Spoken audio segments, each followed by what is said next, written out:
ठाणे महापालिका क्षेत्रात प्रभाग समितीनिहाय तात्पुरते बॅनर्स आणि पोस्टर लावण्याचं धोरण निश्चित करण्यात आले. त्यानुसार तात्पुरते बॅनर पोस्टर लावण्यासाठी एकूण 204 जागा ठरवण्यात आल्यात.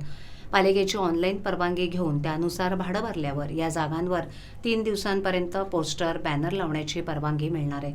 नगरविकास विभागाच्या शासन निर्णय याचिका 3017 प्रक्रमांक 130 22/14/10/2022 नुसार पालिका क्षेत्रामध्ये होर्डिंग्स, फ्लेक्स, बॅनर्स, पोस्टर्स लावण्यासाठी जागा निश्चित करण्याचे निर्देश राज्य सरकारनं दिले होते.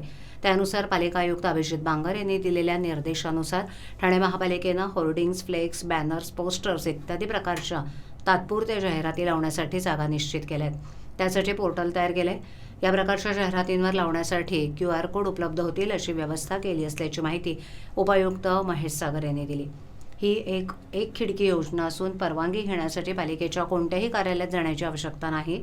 ऑनलाईन पद्धतीनंच ही परवानगी दिली जाणार आहे असंही महेश सागर यांनी सांगितलं. अतिरिक्त आयुक्त 2 प्रशांत रोडे यांच्या मार्गदर्शनाखाली अतिक्रमण विभाग, जाहिरात विभाग आणि सर्व प्रभाग समितींचे सहाय्यक आयुक्तांनी प्रभाग समितीनिहाय तात्पुरते फलक लावण्यासाठी जागा निश्चित केल्यात.